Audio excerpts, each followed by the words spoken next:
তারা মুসলমানদের জামাতে শরিক হবে এবং তাদের দুয়াতে শরিক হবে। এই জন্য এটা হলো কারণ। তো দুয়া কি? তো দুয়া তখন আমাদের ভারত, বাংলাদেশ, পাকিস্তানের লোক বুঝেছে যে হাত তুলে যেটা শেষে দোয়া হয় সেটাই দোয়া, কেননা আমরা তো দোয়া বলতে সেটাই বুঝি।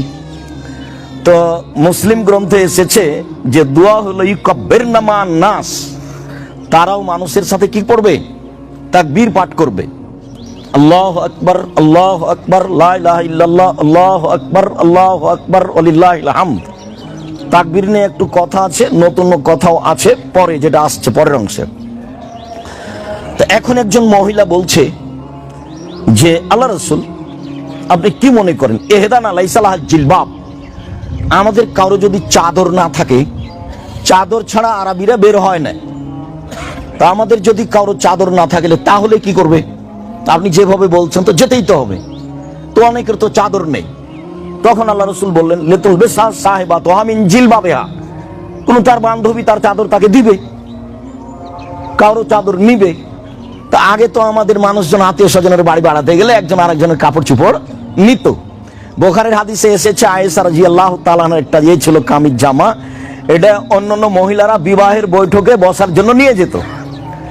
তাহলে তখন একটা প্রথা ছিল একজন আরেকজনের কাপড় নিয়ে যাবে। তো রাসূল সাল্লাল্লাহু আলাইহি সাল্লামকে যখন মহিলা সমস্যা পেশ করলো, তখন আল্লাহ রাসূল সমস্যা গ্রহণ করলেন না। তাতে তিনি বললেন যে আরেকজনের কাপড় নিয়ে যাবে, আরেকজন যেন চাদর কাপড় তাকে দেয়। তো তাতাজিলুল হুইয়া আন মুসাল্লাহুন্না, সালাতের সময় তারা সালাতে অংশগ্রহণ করবে না, ঋতুবতীরা এসেছে যে। তাহলে হাদিস বুখারী মুসলিম। তো এই হাদিসে বোঝা যাচ্ছে যে যাদের সালাত নেই তাদেরকেও ঈদের মাঠে আসতে হবে, আর সমস্যা গ্রহণ হবে না। আমাদের মাঝহাবি ভাইদের তো ঈদের মাঠে মহিলাদের যাওয়া নিষেধ, মসজিদে যাওয়া নিষেধ, এখন ধীরে ধীরে ওটা কমে গেছে। আর যারা বলছে যে আমরা হাদিস মানি, আহলে হাদিস বলে দাবিদার, তাদেরও মহিলারা ঈদের মাঠে যাওয়া অন্তত চাঁপাইনবাবগঞ্জ জেলাতে ছিল না। আমরা দেখেছি আমাদের গ্রামের মহিলার ইমামতিতে জুমার সালাত আদায় করেছে, ঈদের সালাত আদায় করেছে। তো ঈদের সালাত আর জুমার সালাত মহিলাদের ইমামতিতে হবে না, 5 ওয়াক্ত সালাত মহিলাদের ইমামতিতে হবে, তারাবির সালাত মহিলাদের ইমামতিতে হবে, জুমার সালাত আর ঈদের সালাত মহিলাদের ইমামতিতে হবে না। এই জন্য যে এখানে খুতবা বক্তব্য আছে, মহিলারা খোলা মাঠে এইভাবে আমভাবে মহিলাদের সামনে বক্তব্য দিতে পাবে না। এক জেলা থেকে আর এক জেলায় মহিলাদের গিয়ে বৈঠক করা তো বহু দূরের কথা। সামাজিক দিন ধর্ম পাড়ার মহিলারা কোন শিক্ষিতা মহিলার কাছে গিয়ে শুনতে পারে, জানতে পারে, যেমন ভাবে আয়েশা রাদিয়াল্লাহু তাআলার কাছে আসতেন। এই জেলায় ওই জেলায় মহিলাদের যাওয়ার তো কোনো প্রশ্নই আসে না। এখানে আরেকটা কথা, বুখারী মুসলিমের আরেকটা হাদিসে এসেছে মহিলারা আপনারা উঠবেন না এবং গল্প করবেন না, এক খেয়ালে বসে থাকবেন, বাচ্চা কোলে নিয়ে বসে থাকেন। তাকবীরের কথায় যখন যাব তখন তাকবীরের কথা বলছি, এখন শুধু এটাই কথা। তো মহিলারা এসে রাসূলের কাছে অভিযোগ করলো রাসূলের যুগে যে পুরুষ মানুষ তো আপনার পাশে বসে আসে, দিন ধর্ম জানলো বুঝলো, আর আমরা তো আর আসতে পারি না, তা আমরা তো আপনার বৈঠকে বসতে পারি না, তা আমরা তাহলে দিন ধর্ম কিভাবে জানবো? এখন এটার উত্তর কি দেখি, হাদিস তো বুখারী মুসলিম। তখন আল্লাহ রাসূল বলছেন যে তোমরা একটা বাড়ি নির্ধারণ করো, নিরাপদ বাড়ি নির্ধারণ করো, সেখানে তোমরা একদিন বসবা, সপ্তাহে একদিন বসবা, আমি সেখানে যাব, গিয়ে দিন ধর্ম শিখিয়ে দেবো। হাদিস বুখারী মুসলিম। তিনি কি বললেন যে আমি আয়েশাকে পাঠাবো? তিনি কি বললেন যে আমি সাফিয়াকে পাঠাবো? তারা দিন ধর্ম ভালো বুঝতেন এবং তারা খুব সচেতন মানুষ ছিলেন। আয়েশা, হাফসা এরা কোনো সাধারণ পরিবারের মেয়ে নয়। আয়েশা রাদিয়াল্লাহু তাআলা আবু বকর সিদ্দিকের মেয়ে, কোটির মধ্যে একজন। আর হাফসা রাদিয়াল্লাহু তাআলা ওমরের মেয়ে, হিসাবে তো বাপ যেমন বেটি তেমন। তো তাদেরকে পাঠালেই তো হয়। আবার এই কথাই ফিরে আসি, সেইটা হলো এই যে মহিলারা ঈদের মাঠে আসতে বাধ্য। যেসব এলাকাতে ব্যবস্থা করা হয়নি সেসব এলাকাতে মহিলাদের ব্যবস্থা করতে হবে, জরুরি। মহিলাদের সালাত একজন পুরুষের ইমামতিতে কোনো মসজিদে কোনো জায়গাতে হবে না। বা মহিলাদের ইমামতিতে মহিলাদের সালাত হবে না, ঈদের সালাত, জুমার সালাত। মহিলাদের নিয়ে আরেকটু কথা। আবু সাঈদ খুদরি রাদিয়াল্লাহু তাআলা আনহু বলেন যে খারাজা রাসূলুল্লাহ সাল্লাল্লাহু আলাইহি সাল্লাম ইলা ফিতরিন আও আধা, আল্লাহ নবী ঈদুল ফিতর এবং ঈদুল আজহাতে মাঠে গেলেন, ঈদের মাঠে গেলেন। তো ওখানে এক হাদিসে এসেছে ফাউয়ালু শাইইন ইয়াবদাউ বিহিস সালাহ, আল্লাহর নবী ঈদের মাঠে গিয়ে প্রথম যেটা কাজ করতেন সেটা হলো সালাত। আগে কোনো বক্তব্য হবে না, কেউ কোনো কিছু বলতে পাবে না, চেয়ারম্যান হোক, মেম্বার হোক, কোনো দায়িত্বশীল হোক, সালাতের আগে কোনো কথা নেই। ওই সময়তে আব্দুল মালিক ইবনে মারওয়ান ইবনে আব্দুল মালিক উনি কথা বলতে চেয়েছিলেন, আবু সাঈদ খুদরি জোর করে মেম্বার থেকে নামানোর চেষ্টা করেছিলেন যে না, সালাতের আগে কোনো কথা নেই। তো যখন পুরুষের সাথে কথা শেষ হলো আল্লাহর নবীর, ফাআতা নিসা, তখন তিনি মহিলাদের কাছে আসলেন। মহিলাদের কাছে এসে বেলাল রাদিয়াল্লাহু তাআলা আনহু বলছেন যে ফাওয়াদাহুন্না ওয়া যাক্কারাহুন্না, তিনি তাদের উপদেশ দিলেন, তাদের আল্লাহকে ভয় করার ব্যাপারে কিছু বললেন। ওয়া আমারাহুন্না বিতাকওয়াল্লাহ, আর তাদেরকে আদেশ করলেন যে তোমরা আল্লাহকে ভয় করো। আল্লাহকে ভয় করো মানে বেপরদা চলো না, আল্লাহকে ভয় করো মানে স্বামীকে মেনে চলো, আল্লাহকে ভয় করো মানে 5 ওয়াক্ত সালাত আদায় করো, আল্লাহকে ভয় করো মানে অযথা এখানে এখানে ঘুরতে যাবে না। মহিলাদের যে স্বভাব, মহিলাদের জন্য যেটা প্রয়োজন সেটা করো, সেটা হলো আল্লাহকে ভয় করা।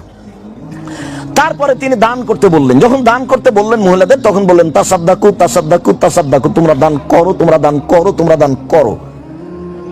এক বর্ণনা। আরেক বর্ণনাতে এসেছে আল্লাহ রাসূল বলছেন তাসাদ্দাকনা ফাইনি উরিতুকুন্না আকসার আহলিন নার, তোমরা দান করো, আমি তোমাদেরকে অধিকাংশই দেখছি জাহান্নামী। জাহান্নামের অধিকাংশ মানুষই নারী, জাহান্নামের অধিকাংশ মানুষই নারী। তো দান করো মানে হলো জাহান্নাম থেকে বাঁচার পথ হলো দান, তোমরা দান করেই জাহান্নাম থেকে বাঁচো।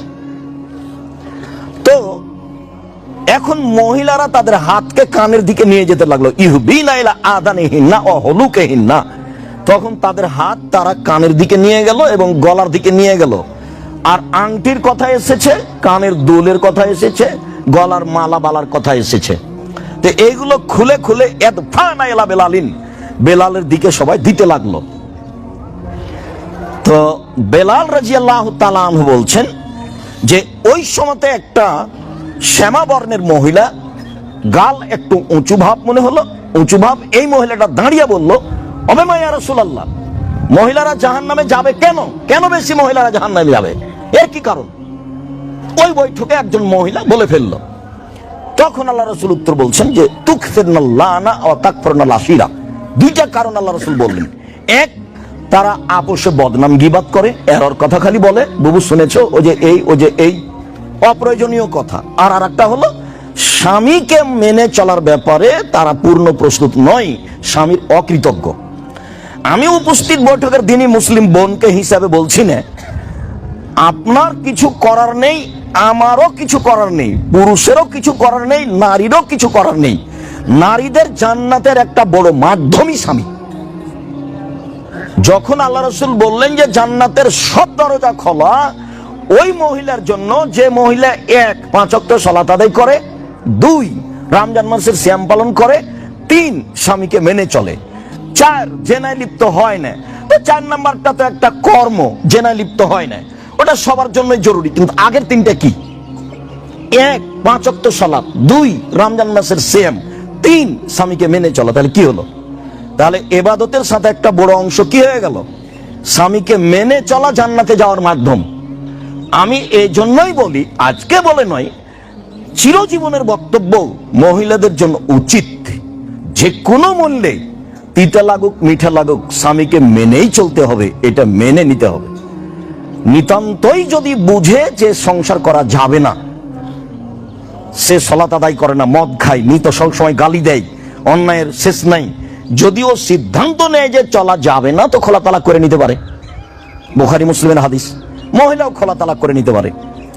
হয় সংসার থেকে ফিরে আসতে হবে, আর না হলে সংসারে থাকলে স্বামীকে মেনে চলতে হবে। মাস মাস কথা বন্ধ থাকবে, সপ্তাহ সপ্তাহ কথা বন্ধ থাকবে, এক ঘরে স্বামী থাকবে, এক ঘরে স্ত্রী থাকবে, এটা হবে না, এটা সংসার নয়। আমি আপনাদের প্রথমত আন্তরিকভাবে এইটা অনুরোধ জানাচ্ছি, মিডিয়াতে আমরা অবগত হচ্ছি, পৃথিবীর সকল বাঙালিকে আমি অনুরোধ জানাচ্ছি যে আপনি আমার দিনী বোন, জান্নাত পাওয়ার একটা বড় মাধ্যম স্বামীকে মেনেই নিতে হবে, এটাই ঠিক, এটাই আল্লাহর বিধান, এটাই নবীর বিধান। আমারও কিছু করার নেই, আপনারও কিছু করার নেই। যদিও আপনাদের ছেলে মানুষ করতে অনেক কষ্ট হয়, স্বামীর সাথে সংসার করতে অনেক কাজ করা লাগে, বাড়ির সব কাজ সামলানো লাগে, ছেলে মেয়েকে সামলানো লাগে, বাড়ি গুছাতে হয়, এটাই কাজ। আপনাকে এই জন্যই সৃষ্টি করা হয়েছে, দেশ চালাতে হবে, অফিস আদালত চালাতে হবে, কোর্ট কাছারি চালাতে হবে, ব্যাংকে যেতে হবে, এই জন্য নয়। অযথা শুধু মহিলারা হাটে বাজারে গিয়ে ভিড় জমাচ্ছে। স্বামীর কাজ, ছেলের কাজ, দেবরের কাজ, ভাসুরের কাজ নিজে কাঁধে করে নিয়ে মাঠে মাঠে ঘুরে বেড়াচ্ছে। আপনি কেন যাবেন? আমি তো বক্তব্যে বহুদিন বলেছি, আপনি বাজারে কেন গেলেন? স্বামী কি মরেছে? দেবর কি মরেছে? ভাসুর কি মরেছে? বাপ কি মরেছে? শ্বশুর কি মরেছে? বোনের ছেলে কি মরেছে? ভাইয়ের ছেলে কি মরেছে? অনেক মানুষ আছে। আর এই মুহূর্তেই বাজার করতে হবে, এটা কে বললো? আল্লাহ রাসূলকে আদেশ করেছে বাজার কাল করব। মানে প্রয়োজনটা আপনি এভাবে মেনে নিলেন কেন? এটা তো সালাত নয়, পৃথিবীতে সবচেয়ে জরুরি কাজ সময় হলেই পড়তে হবে। বলেন তো সেটা কি? সালাত। হজে দেরি চলে, হজ ফরজ, এবছর করবো না, সামনে বছর করবো, এই যে চলে, সমস্যা নেই। যাকাতে দেরি চলে, এক মাস আগে দেন, ফরজ বিধান, এক মাস পরে দেন, চলে, সমস্যা নেই। শ্যাম, এই যে অসুস্থ আছেন, রমজান মাসের শ্যাম করিয়েন না, পরে করেন। সফরে আছেন, এই রমজান মাসের শ্যাম করিয়েন না, পরে করেন। একটাই ইবাদত কোনো সমস্যা মানে না, সেটা কি বলেন তো? সেটা শোনো, কোনো সমস্যা মানে না। অতএব পৃথিবীর দিনী বোনদেরকে আমি বলতে চাই যে বাড়িতে থাকতে শিখুন, আল্লাহকে ভয় করুন, আর স্বামীকে মেনে চলুন। মহিলারা ঈদের মাঠে আসতে বাধ্য। জাহান্নাম থেকে বাঁচার একটাই পথ হলো দান। পুরুষেরও তাই। বাপ মাকে জাহান্নাম থেকে বাঁচানোর, বাপ মায়ের, দাদা দাদির, মরে যাওয়া মানুষের কবরের শাস্তি বন্ধ করার একটাই জোরালো পথ, সেটা হলো দান। একজন সাহাবী এসে বলছেন, আমার আব্বা মারা গেছেন, টাকা পয়সা ছেড়ে গেছেন, ওসিয়ত করে যাননি, তো আমি আমার আব্বার নামে যদি দান করি তাহলে আমার আব্বার পাপ মিটে যাবে কি? পাপ মিটে যাবে কি? কালা নাম। আল্লাহ রাসূল বলেন হ্যাঁ। তখন তিনি বললেন না যে ছোট পাপ, তখন তিনি বললেন না যে বড় পাপ, বললেন হ্যাঁ তোমার আব্বার পাপ মিটে যাবে, তুমি দান করলে তোমার আব্বার পাপ কি হয়েছে? মিটে যাবে। হাদিস তো বুখারী মুসলিম। কিছু দিয়ে এটা করতে পারবেন না। প্রতি মাসে যদি উমরা করতে যান হবে না। আর উমরার নেকির চেয়ে দানের নেকি হাজারো লক্ষ গুণ শক্তিশালী। এখন তো উমরা মানুষের ফ্যাশন হয়ে গেছে, টাকা আছে চলো যাই, রমজানের শেষ দশক আহল পরিবার নিয়ে উমরা করে আসি আর কিছু ছবি উঠাই। দেখেন আপনি খোঁজ, ওখানে ঘুরছার সারাদিন ছবি ঢং করছে। কিসের ইবাদত? ইবাদত কাকে বলেন? ইবাদত নয় ওটা, সম্মানিত দিনী ভাই বোন। দ্বিতীয় কথা, জিকির। আমরা ঈদের মাঠে বলার জন্য নিয়মিত বলে আসছিলাম যে তাকবীরের জন্য সময় নির্ধারণ করেছিলাম গত দিন চন্দ্র ওঠার পর থেকে নিয়ে এই দিন সূর্য ডোবা পর্যন্ত। একাধিক হাদিসের বিবেচনায় বোঝা যায় যে ওই সময়ের সিদ্ধান্ত পূর্ণ ঠিক ছিল না, বরং ঈদের মাঠে যখন বের হবে তখন থেকে নিয়ে সালাত শুরু হওয়া পর্যন্ত।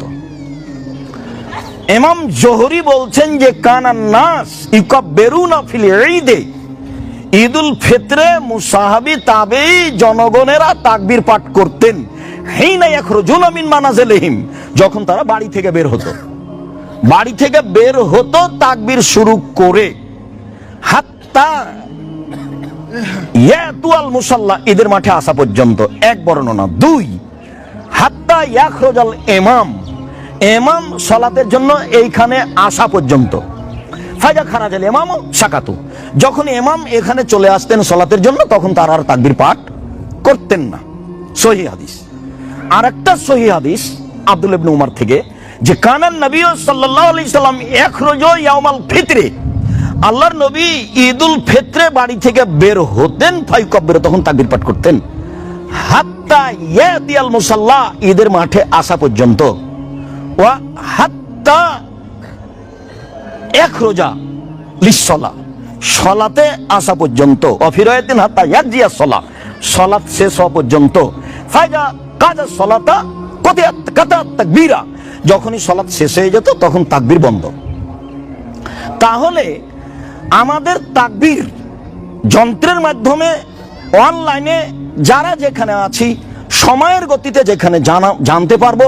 আমি সকল দিনী ভাই বোনকে বলছি, আমি আব্দুর রাজ্জাক বিন ইউসুফ বলছি, আমাদের জোরালো তদন্তের ভিত্তি এটাই যে ঈদুল ফিতরে বাড়ি থেকে বের হওয়ার সময় তাকবীর শুরু হবে, আর সালাত শেষ হবে তখন তাকবীর শেষ হবে। আল্লাহু আকবার, আল্লাহু আকবার, লা ইলাহা ইল্লাল্লাহ, আল্লাহু আকবার, আল্লাহু আকবার, ওয়ালিল্লাহিল হামদ।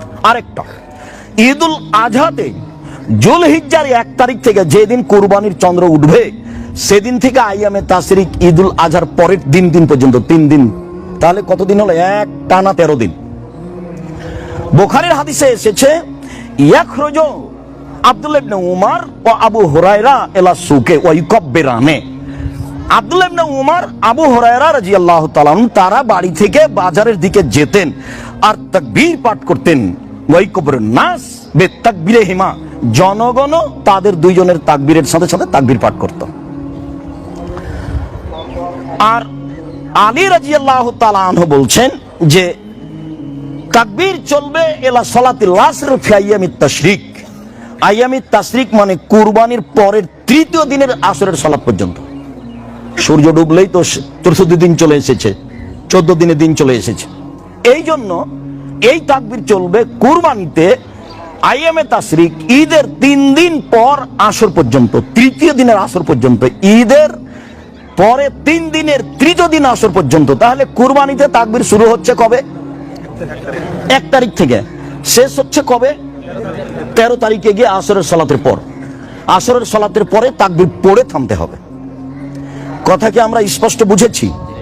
ঈদুল ফিতরে হলো শুরু এখন আর শেষ এখন, মানে শুরু হলো বাড়িতে বের হওয়ার সময় আর শেষ হলো যখন সালাত শেষ হবে তখন। এটা হলো ঈদুল ফিতর। আর ঈদুল আজহাতে 1 তারিখে শুরু হবে আর 13 তারিখে শেষ হবে আসরের সালাতের পরে। মহিলারা আপনারা কেউ বাইরে যাবেন না, বের হচ্ছেন কেন? কেন চলে গেলেন? হাইকোর্ট আছে না জজ কোর্ট আছে? কি কাজ আমাকে দেখাচ্ছেন? আমি আব্দুর রাজ্জাক বিন ইউসুফ, এই ঈদের মাঠে আসলে গতি পরিবর্তন করে আসতে হবে। আমি স্বাভাবিক গতি গ্রহণ করি না, আপনাকে ভালোভাবে জানতে হবে। অনেক ঈদ মাঠ আছে, সেখানে যাবেন, এখানে গতি পরিবর্তন করতে পাবেন না। ইমাম যখন কথা বলতেন সালাম ফিরার পরে আল্লাহ রাসূল আর মুসাল্লিরা স্ব স্থানে বসে থাকতেন, স্ব স্থানে। এই যে পুরুষের সামনে কথা বলা শেষ করে আল্লাহ রাসূল মহিলাদের সামনে গেলেন, ও তো যন্ত্রের ব্যবস্থা নেই, তো ওখানে গিয়ে মহিলাদের সামনে কথা বলতে লাগলেন, কথাতে উপদেশ দিলেন। একটাই বাক্য কি বললেন? উপদেশ। আমি 2-4টা কথা বলতে পারি না, একটু সুযোগ দেন।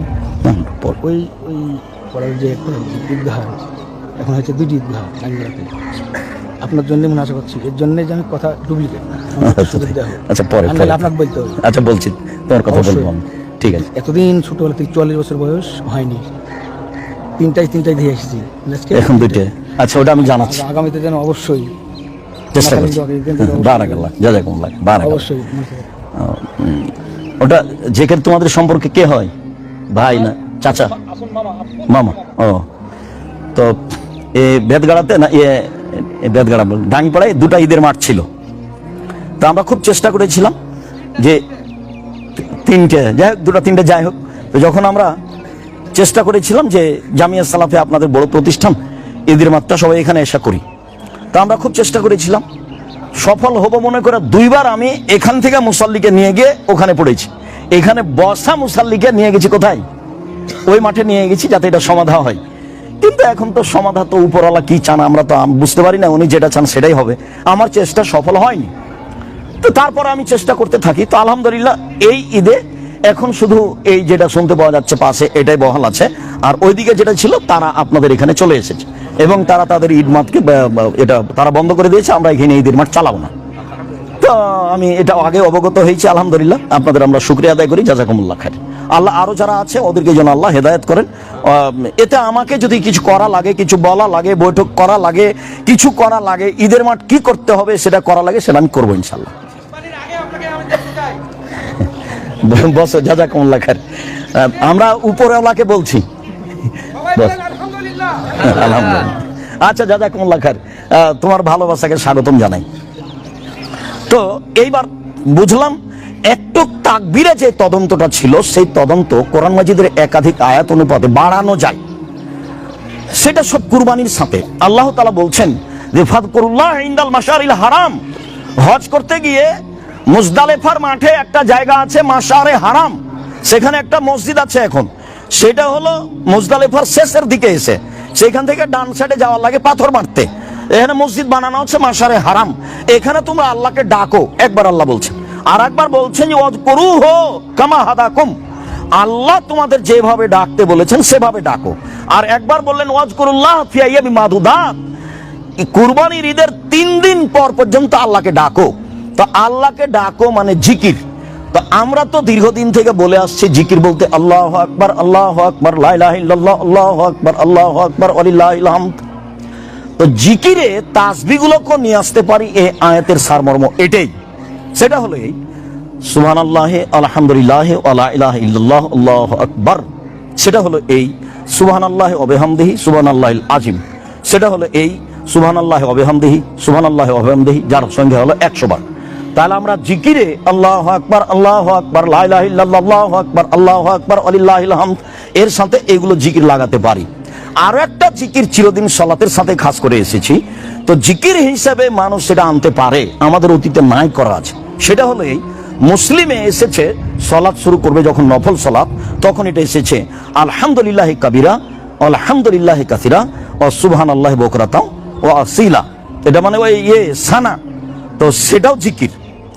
আর আবু দাউদ, নাসাই, তিরমিজি, ইবনে মাজাতে এসেছে আল্লাহু আকবার, আল্লাহু আকবার, আল্লাহু আকবার কাবীরা, আল্লাহু আকবার কাবীরা, আল্লাহু আকবার কাবীরা, আলহামদুলিল্লাহ কাসিরা, আলহামদুলিল্লাহ কাসিরা, আলহামদুলিল্লাহ কাসিরা, ও সুবহানাল্লাহ বুকরাতাও আসিলা। তো এই বর্ণনাগুলি সহি, তবে সালাতের সাথে সম্পৃক্ত জিকির হিসাবে এগুলো বলা যায়। আজকের বৈঠকে এটা বলা হলো।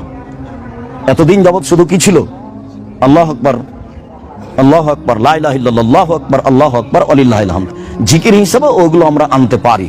আপাতত জিকিরের কথা শেষের কথাটুকু ফিতরা। ফিতরার আমি হাদিস পড়ে অনুবাদ করে বলছি না, আলোচনার ফলাফল এই যে ফিতরা শস্যই দিতে হবে, দিতে বাধ্য, শস্যই দিতে হবে বা খাদ্য। হাদিসে যেটা এসেছে আবু সাইদ খুদরি থেকে, সেটা হলো আল্লাহ রাসূল 1 নম্বর শব্দ আছে ওই হাদিসে। আর বুখারী মুসলিমের হাদিসে 1 নম্বর শব্দ এসেছে খেজুর, 2 নম্বর শব্দ এসেছে জব, 3 নম্বর হলো সবকে দিতে হবে, পুরুষ নারী ছোট বড়, সেদিন যেটা জন্ম নিয়েছে তারও দিতে হবে ফিতরা। ফকিরকেও ফিতরা দিতে হবে, ফিতরা দিতে বাধ্য, এটা ফরজ, দিতেই হবে, দিতেই হবে। ফকির দেখ তারপর আবার বেশি নেবে, সবাইকে ফিতরা দিতে হবে। এইখানে পরিমাণের কোনো হিসাব নাই, পরিমাণকে আমি যাকাত দিচ্ছি যে পরিমাণ দেব, এইটা হলো আপনার সিয়ামটাকে ঠিক করার জন্য, পবিত্র করার জন্য। আল্লাহ রাসূল বলছেন তোহরাত আলি সিয়াম, তুমি এই ফিতরাটা দিয়ে দাও, তাহলে তোমার সিয়ামে কোনো ত্রুটি থাকলে এটা কি হয়ে যাবে? সুন্দর হয়ে যাবে, ঠিক হয়ে যাবে। এই জন্য তাহলে সবারই ব্যাপার, ধনী গরিব ফকির সবাইকে ফিতরা দিতে হবে। জরুরি যে পরের হাদিসে আসলো 1 খাদ্য, 2 খেজুর, 3 জব, 4 পনির, 5 কিশমিশ। তাহলে খাদ্য তো আসলো। কেউ যদি বলে যে আমার পাশের গরিবগুলোকে সেমাই চিনি কিনে দিয়ে আসবো 2.5 কেজি, চলবে, সমস্যা নেই। যেহেতু খাদ্য, তো আমরা সাধারণত বাছাই করেছি চাউল, পছন্দ, এটা পছন্দ, অপছন্দের কিছু নেই।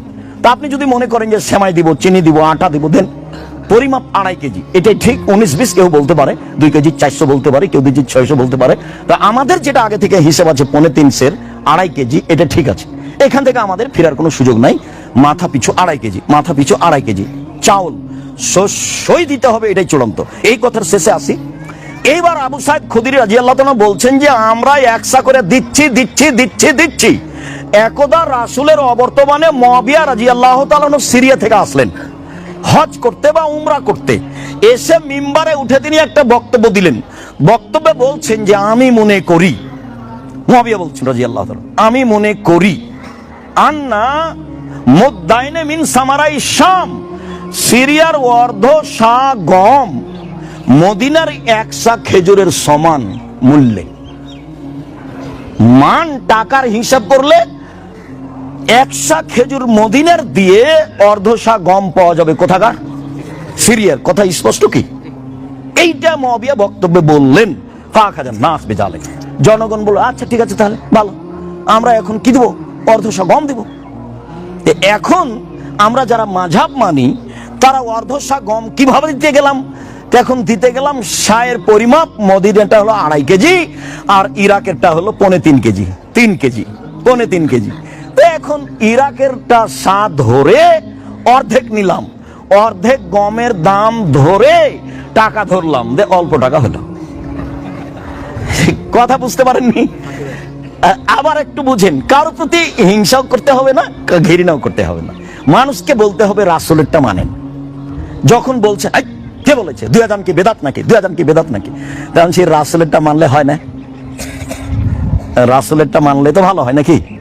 তো তুমি ওইদিকে যা গেলে কেন ঝামেলাই? তো রাসূলের যুগেই একসাই ছিল, তো রাসূলের যুগে একসা ছিল, একসাই থাক। তো তোমার অসুবিধাটা কোথায়? রাসূলের সাথে ভালোবাসা তোমার হয় না কেন? চুমা দিয়ে ভালোবাসা হয়? কে বলেছে চুমা দিয়ে ভালোবাসা হয়? নিয়ম দিয়ে হয়। রাসূলের নিয়ম মেনে নেওয়া মানে রাসূলকে ভালোবাসা। কি বলেন আপনারা? আমি বললাম সালাম দিয়ে হাতে চুমা দিলাম, আমি রাসূলের ভালোবাসা দেখালাম, এটা হলো?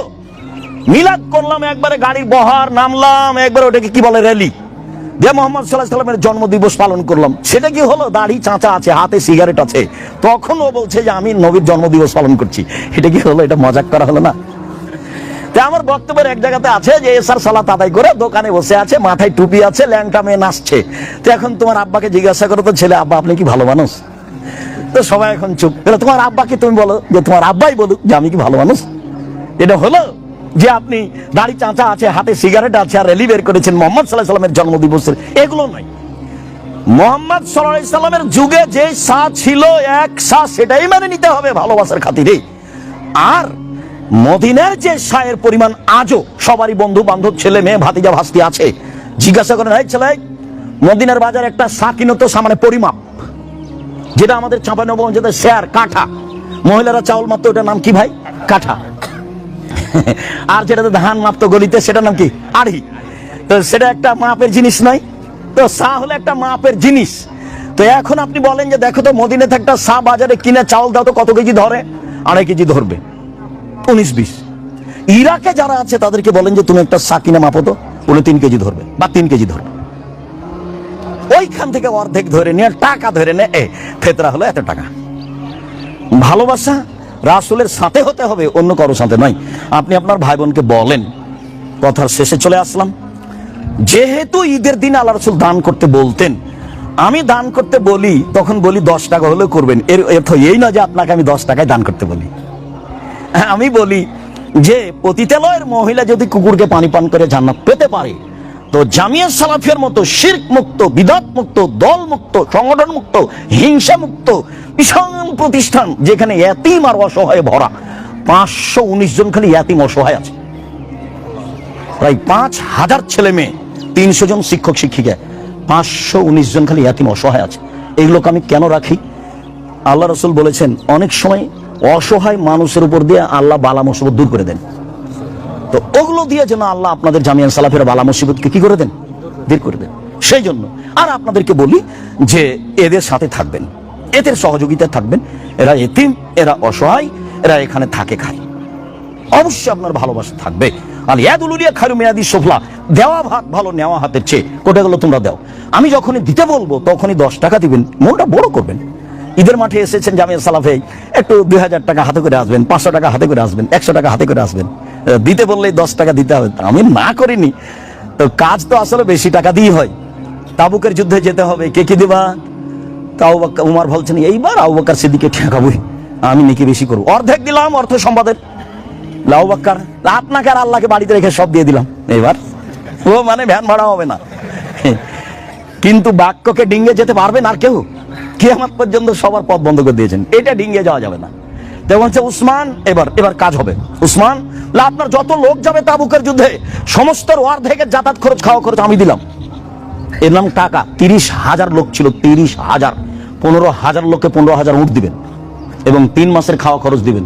বর্তমান সরকারের কাছে দাবি করলে রাজি হবে না। এর নাম উসমান। উসমান ছিলেন ব্যবসায়ী, সৌদি আরবে সবচেয়ে বড় ব্যবসায়ী ছিলেন, উটের ব্যবসা ছিল তার, 1000 লাখ লাখ ছিল উট, প্রচুর উট ছিল, উনি হলেন ব্যবসায়ী। এর জন্য আপনাদেরকে আমি বলি ব্যবসা করবেন। কেউ কেউ বুঝেছে যে চকলেটের ব্যবস্থা আব্দুর রাজ্জাক সাহেব করতে বলেছেন, আর আমি চকলেট দিয়ে ব্যবস্থা করতে বলিনি। আমি বলেছি যে কম পয়সা যে ব্যবসা লাগবে সেটা দিয়ে শুরু করো, স্যান্ডেল হোক, মানে লোন নিয়ে ব্যবস্থা করতে হবে না। একজন বুঝাচ্ছে বড় খুবই সামাজিক মানুষ, আব্দুর রাজ্জাক সাহেবকে আসলে চকলেট নিয়ে ব্যবস্থা করতে বলেছে। চকলেট দিয়ে ব্যবস্থা করা মানে লোন নিয়ে ব্যবস্থা করতে হবে না। কম পয়সা দিয়ে শুরু করি, জুতা স্যান্ডেল দিয়ে শুরু করি, ফুটপাতে শুরু করি, কাপড় দিয়ে শুরু করি, কলা দিয়ে শুরু করি। কথা বুঝতে পারেননি? 500 কোটি টাকা লোন নিব আর বিশাল ব্যবসা করব, এটা আমি চাইনি। আমি চেয়েছি যে উপার্জনের 4টা পথ, কথা শেষ করতে যাচ্ছি। 1, দিন মজুরি, সন্ধ্যায় টাকা শেষ হবে। 2, চাকরি, এটাও দিন মজুরি, এটা চাঁপাই নবাবগঞ্জের লোক করে। এদের টাকা শেষ হয় 25 তারিখে মোটামুটি, তখন 5 দিন ধার কর্য করে চলে। এদের বাপ মা যদি বলে যে আব্বু একটু কিছু টাকা পয়সা দিবা, বাড়িতে খুব প্রয়োজন ছিল, বলে আম্মা এ মাসে তো হচ্ছে না, দেখি সামনে মাসে, তো সামনে মাসে জিনিসের দাম বেড়ে গেছে, তো একদিনও পারে না। তো এটা হলো 2 নম্বর পথ উপার্জনের। 3 নম্বর পথ হলো ব্যবসা। 3 নম্বর পথ হলো জমি চাষ। জমি চাষকে আল্লাহ রাসূল পছন্দ করলেন না। একবার বললেন যে এইসব যন্ত্রপাতিতে ব্যবসা করলে মানুষের অন্তর শক্ত হয় আর মানুষ ভীরু হয়ে যায়, মাঠে যায় না, জায়েজ, তবে পছন্দ করেননি। 4, এটা হলো ব্যবসা। তখন বললেন 2টা ভাগ, এক হলো পার্টনারে ব্যবসা। পার্টনারে ব্যবসা তখন বরকত একবারে 10 গুণ 100 গুণ বেড়ে যাবে। কেন? 10 জনে যদি ব্যবসা চলে তাহলে 11তম আল্লাহ, 3 জনে যদি চলে তো 4 নম্বর আল্লাহ। তো একটু যদি কথার 19-20 হয়, একটু যদি আরেকজনকে ফাঁকি দিয়ে 10 টাকা সরিয়ে নেয়, তখন আল্লাহ বলবেন ঠিক আছে তোমরা থাকো, আমি গেলাম। তখন এটা মারামারি লেগে তখন মামলা হয়ে যাবে, দেখা যাবে পরদিন কোর্টের কাঠগড়ায় এদিকে আছে হয়ে একদিকে হয়ে যাচ্ছে। তারপরে এবার নিজে ব্যবসা নিজে করেন, ছোট থেকে বড়, বড় থেকে বড়, বড় থেকে বড়। আরে যারা বসুন্ধরা কোটি কোটি শতক জমির মালিক, তাদের ব্যবসা দেখলে অবাক হতে হয়। কি আটা? বসুন্ধরা আটা। মরিচের গুঁড়া? বসুন্ধরা মরিচের গুঁড়া। কি? টিস্যু? বসুন্ধরা টিস্যু। তার আমি কি বুঝলেন? ওদের সাথে খুব চৌকুশ মানুষ আছে যারা বলছে টাকা উপার্জনের সব পথ ঘেরবো, যত টাকার পথ আছে সব চৌকুশ মানুষ আছে। আপনাকেও চৌকুশ মানুষ দিয়ে ছোট থেকে ছোট ব্যবসা শুরু করতে হবে। আল্লাহ রাসূল বলেছেন তাজারা সাদেকে কোন ইয়ামাল কেনা সোহদা সিদ্দিক, সত্যবাদী ব্যবসায়ীরা নবীদের সাথে, সিদ্দিক সোহদাদের সাথে থাকবে বিচারের মাঠে। নেন এবার, সবই তো উপার্জনের পথ। দিন মজুরি উপার্জনের পথ, চাকরি উপার্জনের পথ, জমি চাষ উপার্জনের পথ, ব্যবসা উপার্জনের পথ। এগুলোর সাথে আল্লাহ রাসূল বললেন না, এখানে বলছেন যে সত্যবাদী ব্যবসায়ীরা নবীদের সাথে থাকবেন, সিদ্দিক সোহদা। আরেকটা বাক্য শুনে অবাক হবেন আপনি। এখন বলছেন দেখো, আর তিজারাত মাল কি যেমন হালাল, ব্যবসাতে অনেক সময় মিথ্যা কথা চলে আসে, কসম চলে আসে, সাদকা দান করে এটা মিটিয়ে দাও, দান করে মিটিয়ে দাও। তাহলে পথ খুলে দিলেন। চীন জাপানের জিনিস কিনেছেন, ওটা বৈধ, ওইটা ঢাকা পর্যন্ত পৌঁছাতে যেখানে যেখানে টাকা লাগবে সেখানে দেন। আপনি তখন মাজলুম ও জালেম। কথা বুঝতে পারেননি? মূল জিনিসটা বৈধ হতে হবে, তাহলে যেখানে যেখানে টাকা লাগবে অন্যায় ভাবে সে টাকা দিয়ে ব্যবসা করবে। বলেন তো জায়েজ কেন? মূল জিনিসটা কি? বৈধ। মূল জিনিসটা বৈধ, ওটা ঢাকা পর্যন্ত পৌঁছাতে আমাকে অনেক কি করতে হচ্ছে, গ্লানি বহন করতে হচ্ছে, সেটা দেন। আপনি তখন মাজলুম, ও তখন জালেম। আর মূল জিনিস যদি বৈধ না হয় তাহলে চলবে না। সবাই দানে অংশগ্রহণ করবেন, জামিয়া সালাফের জন্য মন খুলে দোয়া করবেন। কই তোমরা কি এসেছো? কোটা টোটা দেখছি না কেন? ও আচ্ছা, তো আমার কাছে যে নেওনি তো জি, জামিয়া সালাফের জন্য দোয়া করবেন। আমি আব্দুর রাজ্জাক বিন ইউসুফ আপনাদের জন্য দোয়া করি। আপনারা এত মানুষ এখানে এসেছেন, আমি আসলে কম ধরনের এটা করেছি। পরবর্তীতে জায়গা তো অনেক, আলহামদুলিল্লাহ, প্রায় 40 বিঘা ভেতরে জায়গা, আলহামদুলিল্লাহ। আর রূপগঞ্জটা প্রায় 100 বিঘা, দিনাজপুরটা প্রায় 20 বিঘা। আল্লাহর শুকরিয়া আদায় করে আলহামদুলিল্লাহ। তো কুরবানি তো আসবেন, আমি আপনাদের সাথে আছি ইনশাল্লাহ। আপনাদের কাছে যেটা আমি দাবি রাখি সেটা হলো জামিয়া সালাফের জন্য দোয়া করবেন। আল্লাহ তুমি জামিয়া সালাফকে কবুল করো, তাহলে পথগুলো সহজ হবে। আর আমি আপনাদের জন্য দোয়া করি, আল্লাহ যেন আপনাদের আহাল পরিবারকে হেফাজত করে, আপনাদের ছেলে মেয়েকে উচ্চশিক্ষিত করে, আপনাদের অর্থ সম্পদকে যেন আল্লাহ নিরাপদে রাখেন, তাদের জন্য আল্লাহ বরকত দেন। আমার দিনী বন্ধুদেরকে সেটাই বলছি, আপনারা একটু সংসারকে ভালো করে গুছিয়ে নেওয়ার চেষ্টা করবেন, স্বামীকে মেনেই চলবেন, ছেলেদের উপরে শক্ত হবেন, তারা যেন 5 ওয়াক্ত সালাত আদায় করে। সকলের কল্যাণ কামনা করে আপাতত আজকের মতো কথা এখানে শেষ করলাম। সুবহানাকাল্লাহুম্মা ওয়া বিহামদিকা।